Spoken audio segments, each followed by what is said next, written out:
এই যে পাকার বানতেছে টিন দিয়া পুরোটাই আটকা দেবে।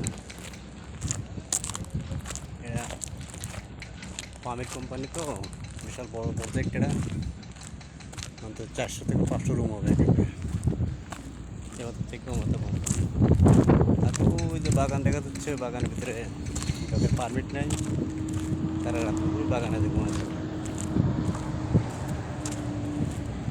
ওই বাগানের ভিতরে রাত্রে যেয়ে ঘুমা যায়, সকালে আবার চলে আসে।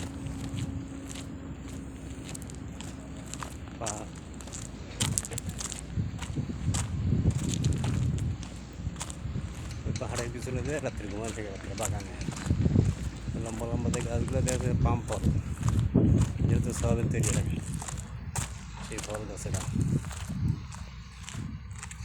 ঠিক আছে। এই বাগানে রাত্রে গেলে দেখা যায় লোক আর লোক। রুমে যদি লোক থাকে 150 জনের ভিড় থেকে এই বাগানের ভিতরে ঘুমায়।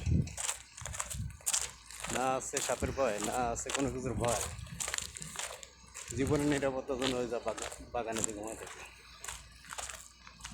আর ওইটা হচ্ছে আমাদের প্রজেক্ট, ওখানে যাইতেছে এখন হাঁটতে হাঁটতে যমুনা পড়ে এসে হাঁটতে হাঁটতে যাচ্ছি এখানে সাইডে।